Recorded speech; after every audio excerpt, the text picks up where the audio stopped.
What's going on, YouTube? Welcome back to another episode of the Extraordinary Men Podcast. I am Midas. Make sure you put a king in front of that. Let's go. And so today we're going to be covering the Tiffany Henyard exposed situation where ex-mayor Lori Lightfoot investigated the financials of Dolton, Illinois. So upon her investigation, she states that she's definitely had difficulties because of uncooperation from the mayor and her team. But we all can, pretty much figure out why. So we're finna go ahead and get into this story. Can you all hear me just fine, particularly the folks in the bathroom? All right. First and foremost, I want to just emphasize a couple of points that Trustee House and others have made. First of all, thank you to the trustees, to Madam Clerk, And I do want to point out that the audio is not on my end. That's all on their end. So apologize if it's kind of difficult to hear or to bear with, but that's all on their end. This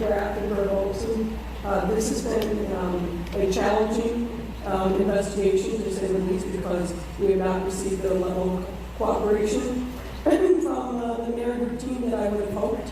Nonetheless, we had, I think, a breakthrough that's allowed us to be here in front of you today to give you the information that I know that the trustees for sure and the members of the public have been seeking for some time.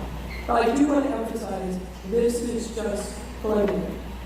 We have more work to do, but as Trustee House said, we believe that it was very important to come before the members of the public so you would have some context for what the current state of your finances are as city government.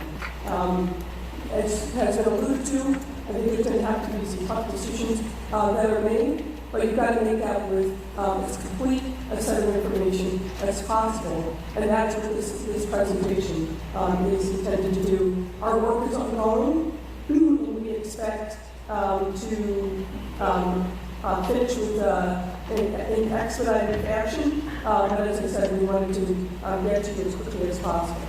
A couple of points, just so we're all. I'm not an accountant, and I suspect many of you in the room are not, but we will be covering some accounting terms. I wanted to just make sure that everybody had the same basic level of understanding as we go through these slides. We're going to talk about how the village of Dolton handles its accounting system. We'll talk about in length, in detail, about the preliminary assessment of the financial status. We're going to go over what we've seen as increasing expenditures since 2021, unfunded expenditures, the current cash status, credit card use. Then we'll do a summary, and then we'll entertain questions from the trustees.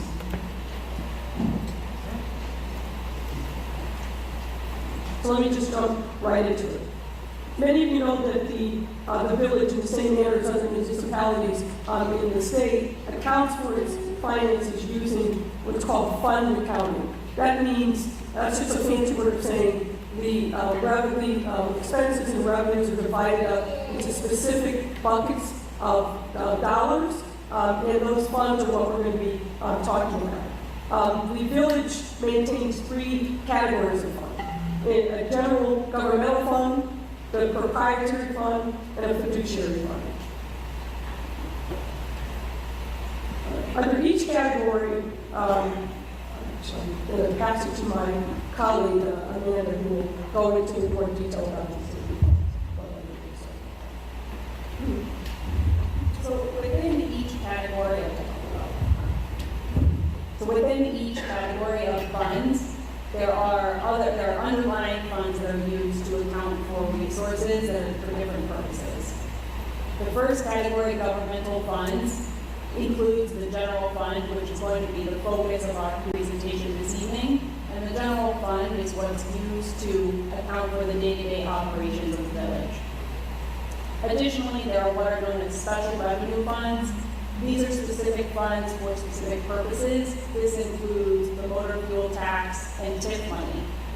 The final governmental fund is debt service funds, where the village's debt obligations are accounted for, which is primarily the public bond debt.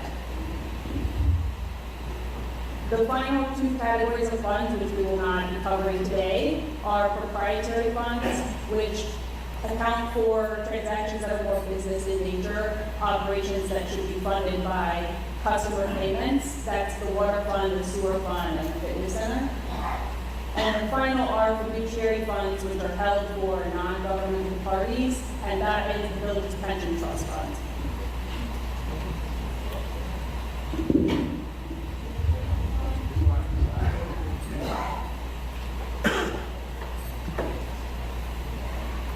So let's jump into the specifics. Many of you know that the village's fiscal year runs from May 1 to April 30th.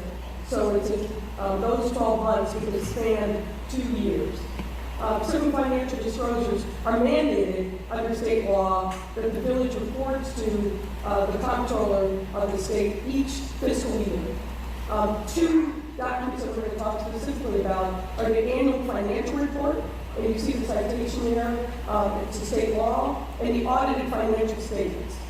The village has not, and let me repeat that, the village has not complied with these statutory requirements since fiscal year 2021.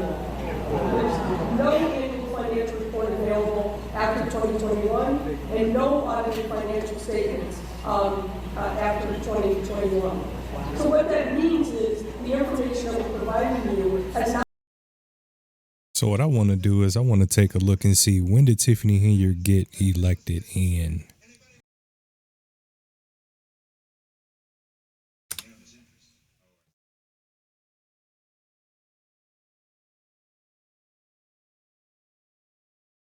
So right here, according to the actual Dolton website, she actually got elected in 2021. And they have not had a financial report since she's been there. Interesting.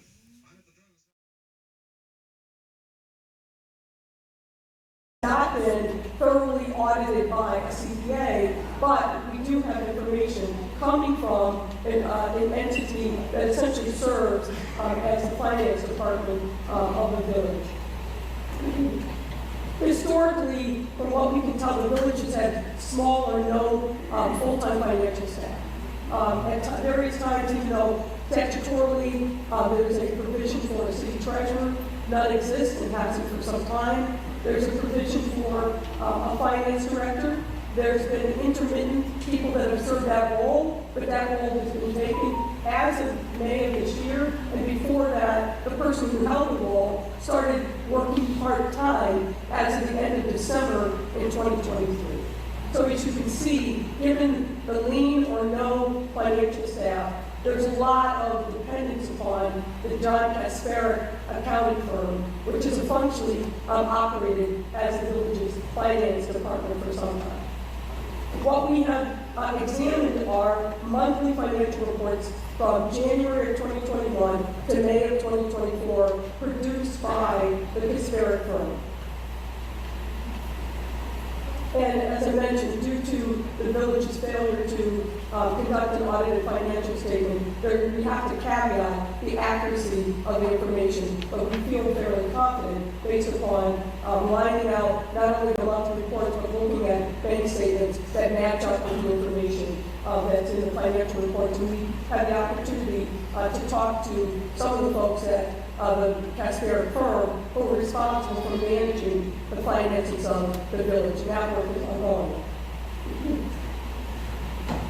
As of May 30th of this year, the village's general fund was in a net deficit position, meaning that there is insufficient funds in that general fund. As we mentioned, the general fund is used to account for the majority of the village's day-to-day operations, including payroll and vendor payments. The village's special revenue fund and debt service fund, however, are in a positive position, but each of those funds are restricted funds, meaning you cannot borrow from one to give to the other. And that is what's causing in part the financial crisis.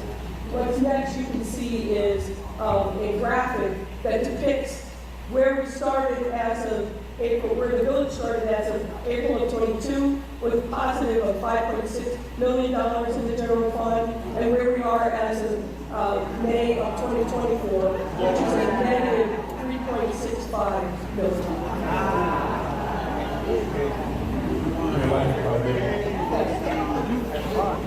Just kind of as a summary, just quick numbers on a 2-year span, we're talking about a $9 million swing or $9 million of deficit over that course of time. Would that be exactly?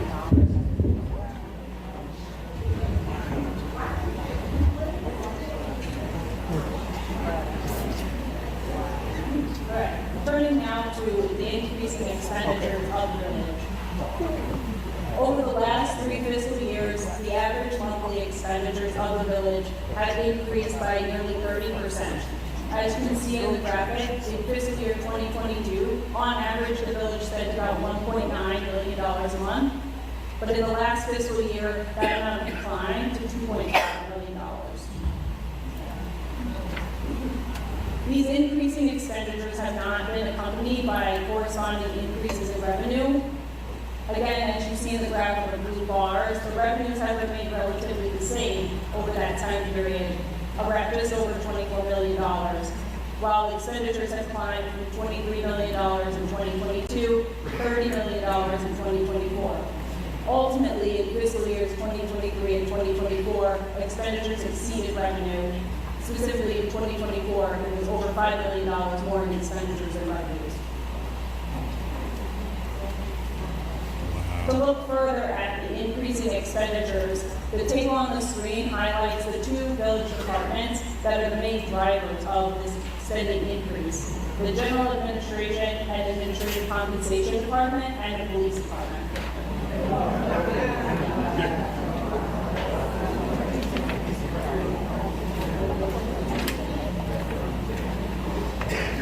Turning first to the General Administration Department. Turning first to the General Administration line, the increase in expenditures here has grown about approximately 47%. This was around $6.4 million in fiscal year 2022, and it was $9.4 million in fiscal year 2024.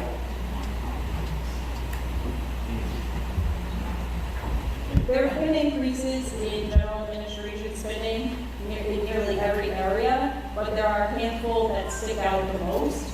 As you can see on the first line, the largest driver of this increase is a more than double change in liability insurance cost. It's gone from $1.2 million in fiscal year 2022 to $3.2 million in fiscal year 2024. Other areas where we see large increases are miscellaneous expenditures, settlements, legal fees, and telephone. Let me just add regarding the legal fees. These are, everything that we're representing tonight are things that have been booked in one of the general ledgers or otherwise.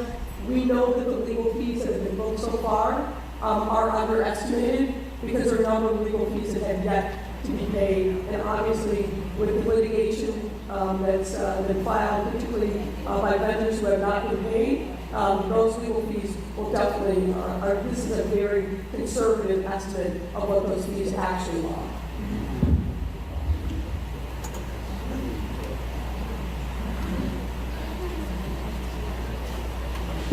Let me drill a little bit down also in what we're seeing so far with the police department.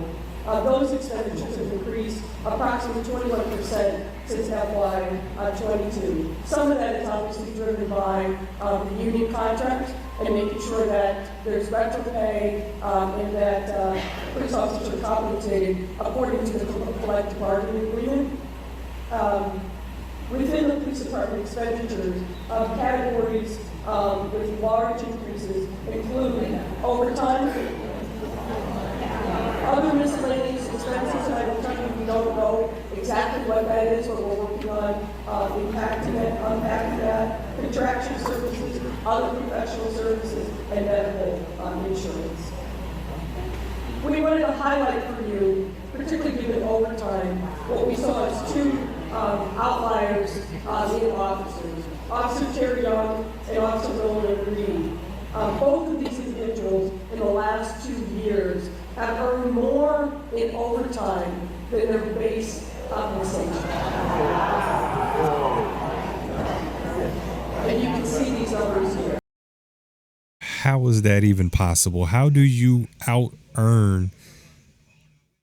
in your overtime than you do in your base pay? How is that even possible? Has there ever been any business in history that has ever paid someone exponentially more overtime than they have in their regular base pay? Officer Terry Young in FY 2023 earned $194,290 total in the base salary and the overtime, and then in FY 2024 that increased to $227,351 combining the base salary and the overtime. Officer Reed for FY 2023 had a total earnings of $145,450, and officer, and in FY 2024, $192,732. We thought it also important for you to know that Acting Chief Lacey has accumulated overtime. It's our understanding that he is not part of the collective bargaining unit and has not been for some time, which under normal circumstances would mean that he is not entitled to overtime. But as you can see here, for FY 22, FY 23, and FY 24, and we're now in fiscal year 2025, through those 4 years, he's accumulated $215,747,000 Just in overtime.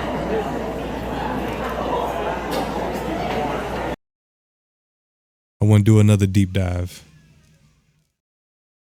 Can a chief of police get overtime?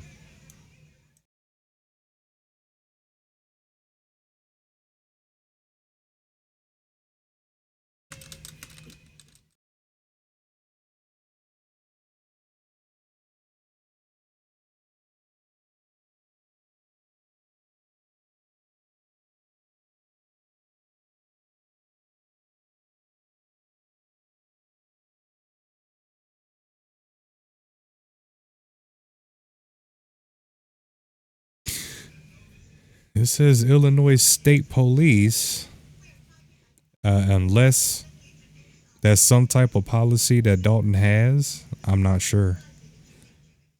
Because this very first fact right here, this is straight from Illinois.gov. It says at the discretion of the officer, they will be compensated for all authorized hours of overtime work at a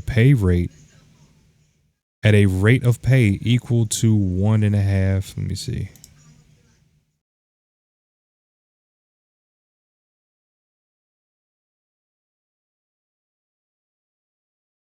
I'm not finna read this whole thing. This is 5 pages. I'll post this link below in case you guys may be interested in this overtime for police. But it's a 5-page document right here that talks about it. I'll post a link to this. But just reading that little small brief little, clip right here, whatever you want to call it, this little description, it says yeah. So, but it says at the discretion of the officer.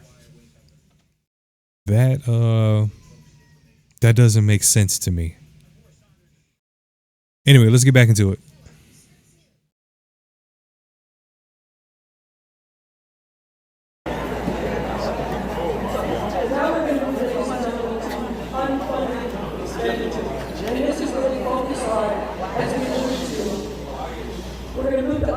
Expenditures, and this is really focused on checks that have been approved by the board from board list of before the board of trustees, but held and not sent to the vendors.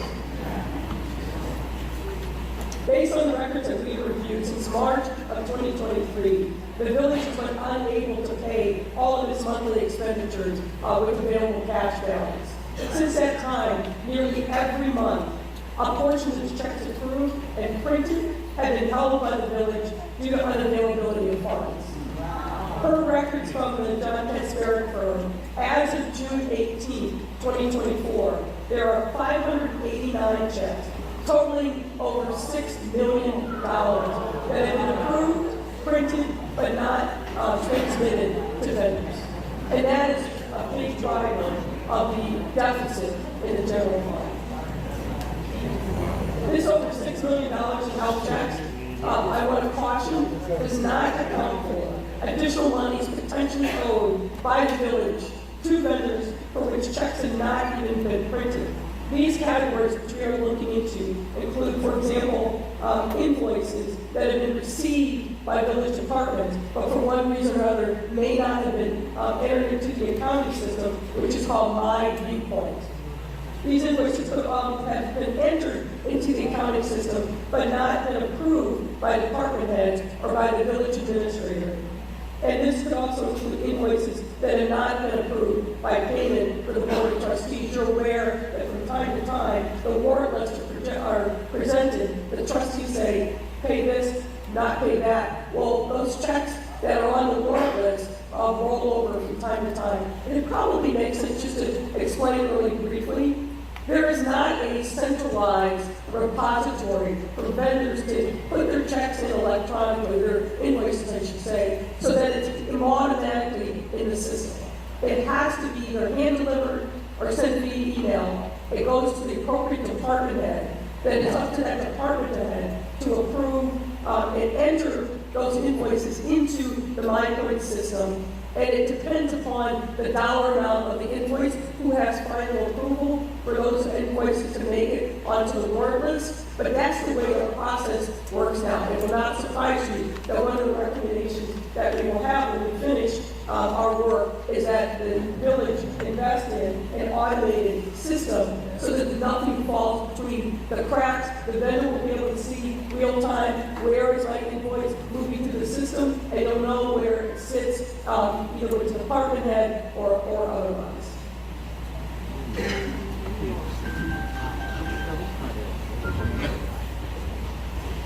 All right, we'll turn now to discuss the cash status of the village. So the village has 22 different bank accounts. A majority of those bank accounts are designated for the special revenue funds or bond escrow funds.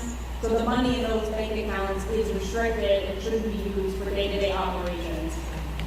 I'll also note that these 22 accounts don't include the pension assets. The pension assets are held in separate trust accounts. Most of the village's expenditures each month are paid from one main operating bank account. As of June 30th, 2024, that bank account had a balance of $715,000. As of April 30th, 2021, that account had a balance of almost $1.5 million. So a decrease of over $750,000. In addition to the main operating account, historically the village has held its excess cash in an account known as Illinois funds. Illinois funds are interest-bearing accounts that are managed by the Illinois Treasurer's Office that allow municipalities to earn interest on their excess cash balance. The balance in the Illinois funds account as of June 30th was only $3,900. As of April 30th, 2021, that balance was over $2 million. So the balance of excess cash has dropped by over $2 million in that time period.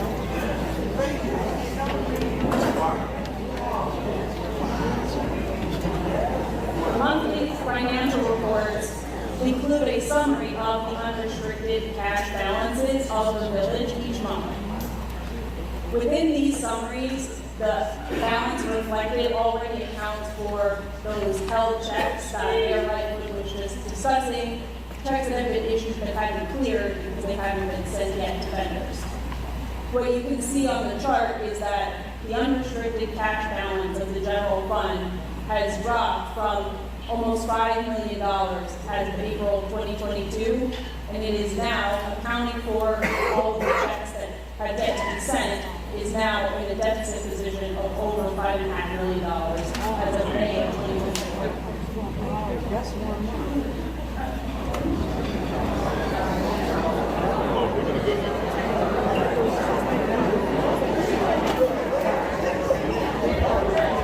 We thought it was important to give you a little bit of insight into credit card use by village employees. We do not have complete information yet. It is our hope that we will get further cooperation and be able to have a complete picture of credit cards, but we wanted to share with you what we do know so far. We are aware that over this time period, from 2021 to the present, the village used 6 different credit cards at various points, from January 2021 through May of this year. 4 American Express cards that appear to have been used by various folks within the police department. The statements for these accounts were addressed to Ernest Mobley, Robert Collins, and Louis Lacey. Mayor, I'm back there for a moment. The former Deputy Chief Mobley is present with us and our amazing officers on there. There was no misuse or misconduct on that behalf. So I want to make sure I state that because he's a great officer. Yeah, we all we know was what we've seen in the paper so far. We're not interviewed any of these folks to get a better understanding of the specifics around credit card use. We have some knowledge of that, but we'll share that as part of the final report. There's one American Express card for which statements are addressed to Keith Freeman, the village administrator, and there was one Fifth Third card which statements are addressed to the village. We've been told that that card is no longer in use. We understand from the records we received from the CashApp company and the interviews that we conducted that receipts for credit card purchases are rarely provided. Further, we understand that the credit card balance, because it comes due, of course, every month, we all know that, is paid as a matter of course. And it is reflected in the accounting records as miscellaneous police department expenditures. We're looking into what is the reason and rationale for that. But what this means is that these credit card bills that are paid do not appear on warrant lists and are therefore not presented to the board for approval. Again, that will be a recommendation that we make, and the board is obviously aware of this issue, which is in part why we took the action that they took the other day to rein in the credit card spending. We also understand from the CashApp company that the only time a credit card charge would be reflected on a warrant list is if a receipt is provided, and as I've said, our information is that the receipts are rarely provided.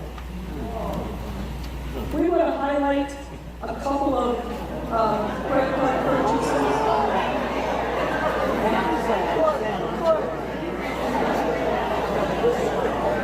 You're having the same reaction that we did with this.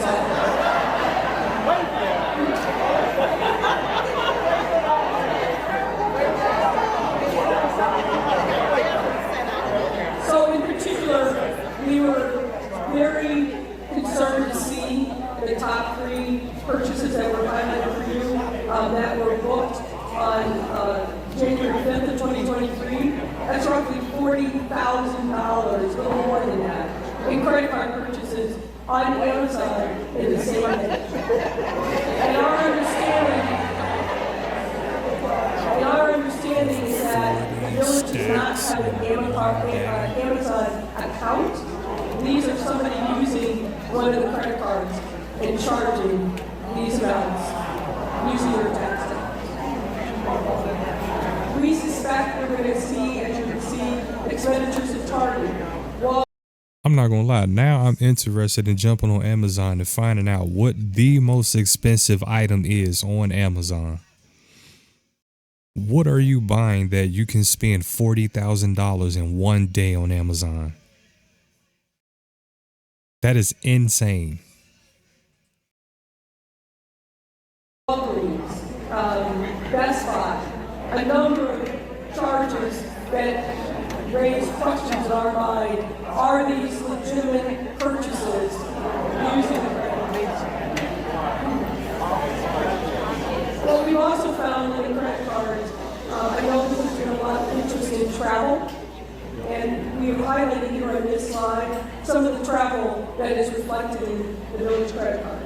Birmingham, Alabama, and Montgomery, Alabama, in March of 2023 with 5 no travelers. Washington, D.C. in 2023 with 4 no travelers. Las Vegas, Nevada with 8 no travelers. Jackson, Mississippi in June of 2023 with 3 no travelers. Austin, Texas in July of 2023 with 3 no travelers. Portland, Oregon in July of 2023 with 4 travelers. Central and Southern Illinois in September of 2023. I think you're aware of what happened during that time. 10 hotel rooms booked during that travel. Travel to New York City in October of 2023, 1 new traveler. Atlanta, Georgia in November of 2023, 1 traveler. On the village's credit cards. And I caveat that because we will, and are continuing to look at, I'll say cross-pollination between the village and the township, and the credit card use there as well.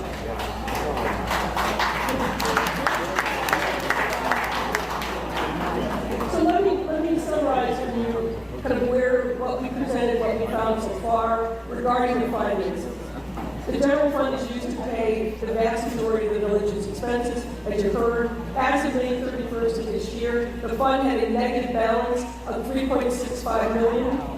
The village's general fund expenditures have exceeded revenues the past 2 fiscal years, ending April 30th, 2023 and April 30th, 2024. As of June 30th of this year, the cash on hand in unrestricted accounts is insufficient to cover the held checks valuing $6.1 million. We are in the current fiscal year of FY 2025, and the village has no budget that's been passed this year. The village's financial records have not been audited since FY 2021, and the village has not filed the mandated state annual reports since FY 2021. So where are we in terms of next steps? Regarding the financial information, there's a lot more work that we need to do, as I've indicated. We just recently got a lot of information in the door that is reflected for the most part in this presentation, but there are other things that we have asked for, and we're hoping that we're going to get further cooperation from the disparate accounting firm. Additional details regarding credit card spending and any receipts that might exist. Detailed accounting records and reconciliations, check register, which is important. Detailed accounting of inter-fund transfers and balances.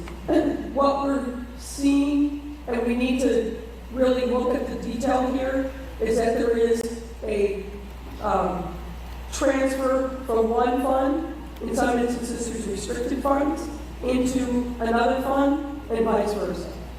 Additional detail, we're looking at what are the financial policies and practices in place, and whether or not those need to be changed, updated, or beefed up in any way. We are continuing to look at what happened in Las Vegas. There are 2 trips, one in May of 2022 and a second in May of 2023. And as I alluded to earlier, the relationship and the intermingling of funds and personnel with Thornton Township is something we're very focused on as well. We refer to the trustees.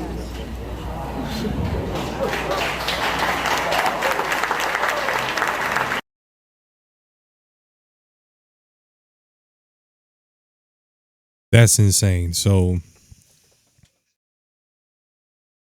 3.65 million, which this is just preliminary. So it's vastly way more than that.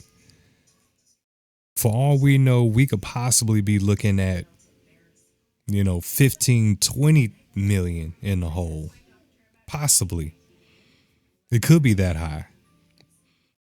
All the unpaid out checks, pending lawsuits, everything.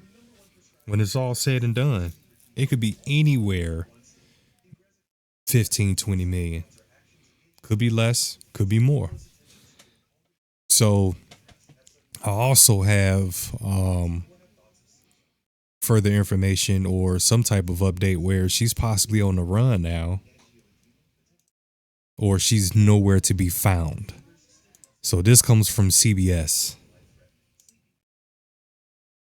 Let's get into this.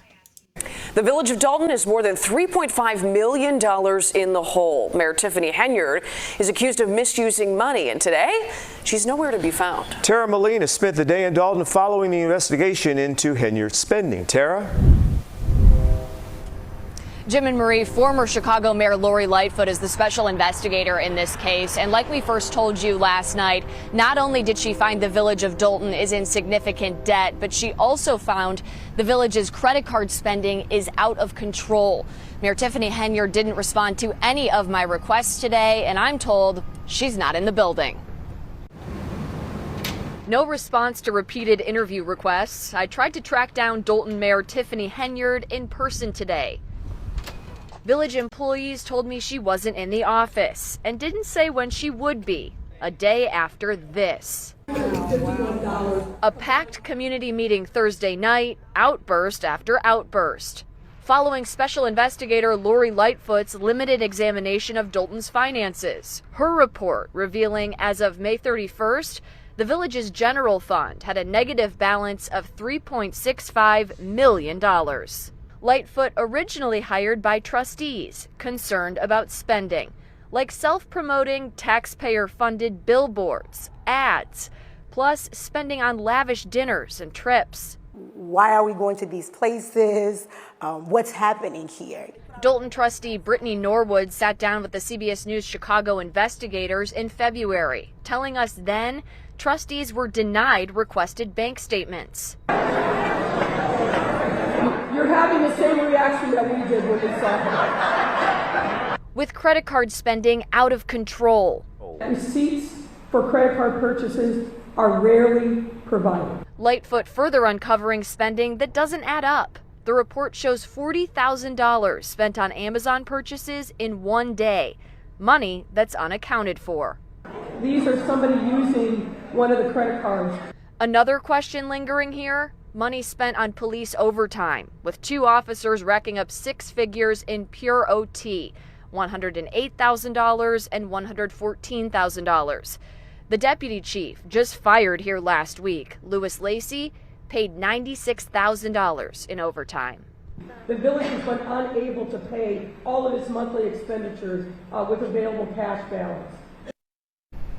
I reached all of the village's trustees in reporting this story today. As of right now, I have not heard back from one of them.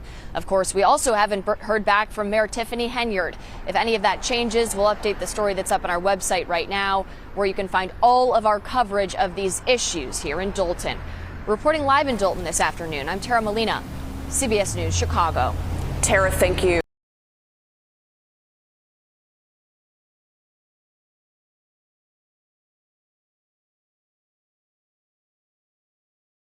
Yeah, man, that's insane. So I'm going to try to, keep pushing on this story, try to dig some more, see what else pops up, and I'm going to report on it, man. But I really hope that the city doesn't have to, file bankruptcy, basically. So I believe the city or village attorney, he did speak on some things as well. I will pull up, or I will cover his portion of the segment because he did speak after Lori Lightfoot. So I will cover his segment of what he spoke on as well at a later date. But until then, I catch y'all on the next one. I am Midas. Make sure you put a king in front of that. Let's go. And I catch y'all on the next Extraordinary Men podcast episode. Peace.